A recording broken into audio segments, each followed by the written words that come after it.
জয় জগন্নাথ। মাহেশের রথযাত্রা শুধুমাত্র একটি ধর্মীয় উৎসব নয়, এটি বাংলার এক অনন্য সাংস্কৃতিক ঐতিহ্য,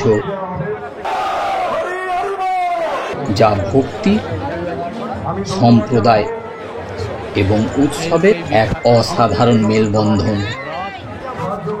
এবার শুরু হলো প্রকৃত আনন্দ। হাজার হাজার মানুষ রথ টানছে। মানুষের এই একতা, এই শক্তি দেখলে গা সত্যিই শিওরে ওঠে। ভক্তদের চেহারায় আনন্দের ভাব পরিষ্কার লক্ষ্য করা যাচ্ছে। কতদিনের অপেক্ষার পর তারা তাদের ভগবানকে দেখতে পেলেন। তাহলে চলুন রথ দেখে আসি মাহেশের।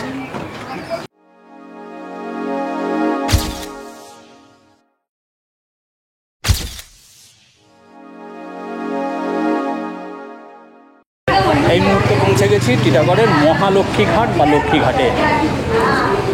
আজকে চলেছি মাহেশে। গতবারের মতো এবারেও চলেছি মাহেশে রথ দেখতে এবং আপনাদেরকে রথ দেখাতে নিয়ে যাচ্ছি। চলুন রথ দেখে আসি মাহেশের। এখন হাঁটছি মাহেশের দিকে। পৌঁছে গেলাম মাহেশের মন্দিরে।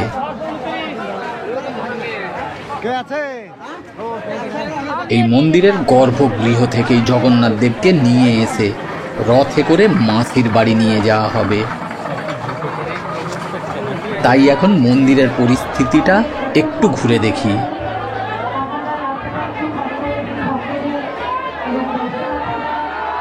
গর্ভগৃহ থেকে জগন্নাথ দেবকে বার করে নিয়ে যাওয়া হচ্ছে রথের দিকে।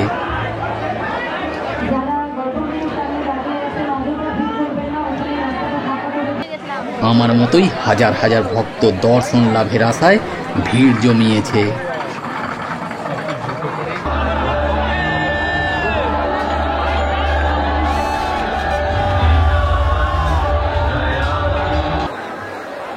মাহেশের রথ পশ্চিমবঙ্গের একটি অন্যতম প্রাচীন এবং ঐতিহ্যবাহী উৎসব, যা শ্রীরামপুরের মাহেশে অনুষ্ঠিত হয়।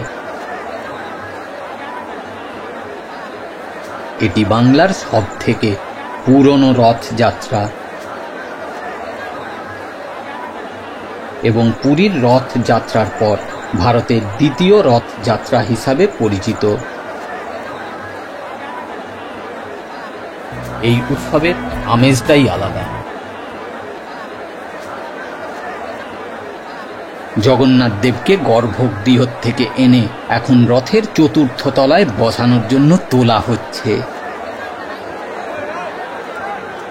আর তারই সঙ্গে ভক্তদের মধ্যে উন্মাদনাও বৃদ্ধি পাচ্ছে। এই মাহেশের রথযাত্রা 629 বছর সময় ধরে পালিত হয়ে আসছে।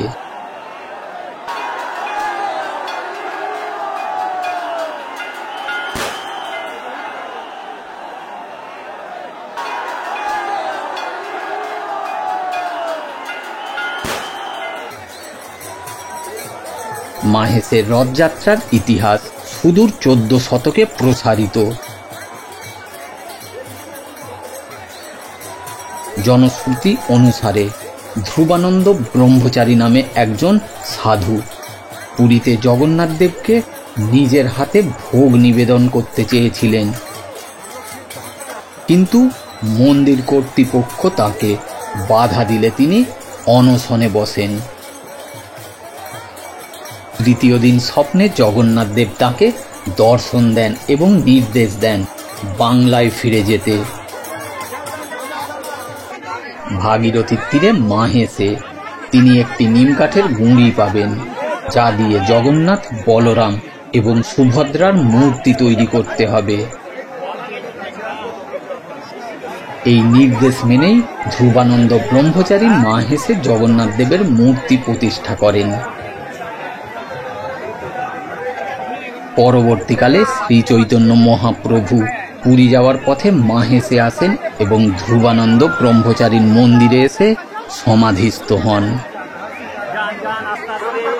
তিনি মাহেশকে নবনীলাচল অর্থাৎ নতুন পুরী নামে অভিহিত করেন।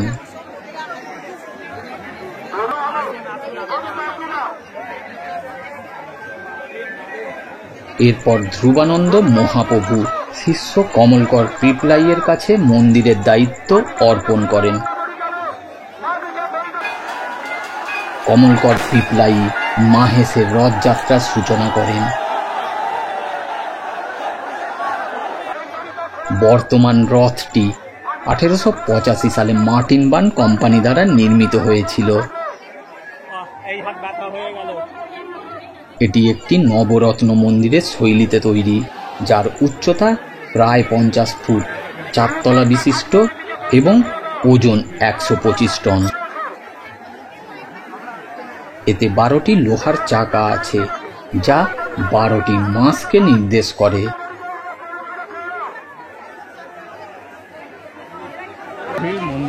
রথযাত্রার সময় এই বিশাল রথকে ম্যানিলা দড়ি দিয়ে টেনে নিয়ে যাওয়া হয়। প্রতি বছর আষাঢ় মাসের শুক্লপক্ষের দ্বিতীয়া তিথিতে মাহেশের রথযাত্রা অনুষ্ঠিত হয়। এই বছরের রথযাত্রা 27 জুন শুক্রবার। এই উৎসবের সময় জগন্নাথ দেব, বলরাম এবং সুভদ্রার বিগ্রহকে রথে বসিয়ে মাসির বাড়ি গুন্ডিচাবাটি বা কুঞ্জবাটিতে নিয়ে যাওয়া হয়। সেখানে তারা 9 দিন অবস্থান করেন। এরপর উল্টো রথের দিন বা বহুদা যাত্রায় অর্থাৎ 5ই জুলাই শনিবার আবার মূল মন্দিরে ফিরে আসবেন। মাহেশের রথযাত্রা উপলক্ষে 1 মাস ব্যাপী মেলা চলে।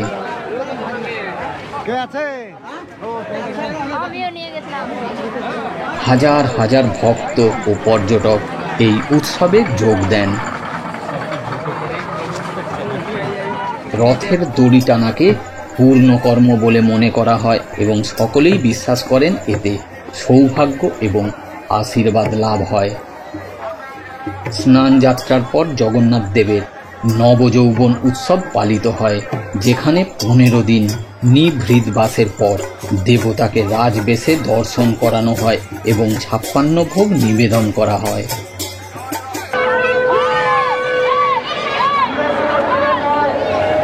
মেন রথের পিছনে এবার অনেক ছোট ছোট রথ বেরিয়েছে।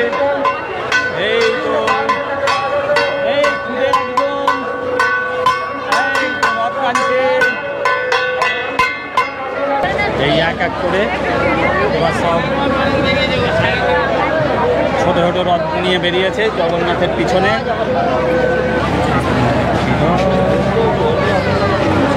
এই দেখুন এবার সব খুদেরা নিয়ে বেরিয়েছে রথ, ছোট ছোট রথ।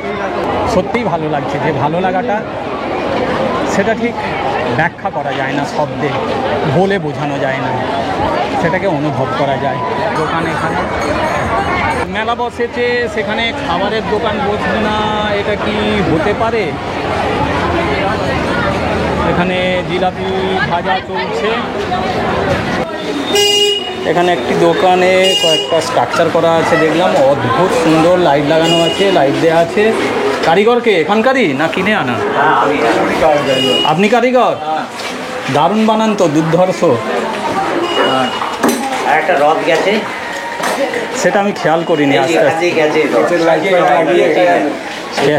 বাঁশ প্লাই দিয়ে করা। আপনার নামটা কি? মৃত্যুঞ্জয় সামন্ত। মৃত্যুঞ্জয় সামন্ত বাবুকে দেখলাম, অদ্ভুত সুন্দর ইনি কাজ করেছেন। যাই হোক, এখানে রথ দেখতে এসে এটা একটা উপরি পাওনা। তাহলে আমার রথ দেখা হলো, আমার বলবো না, আমাদের।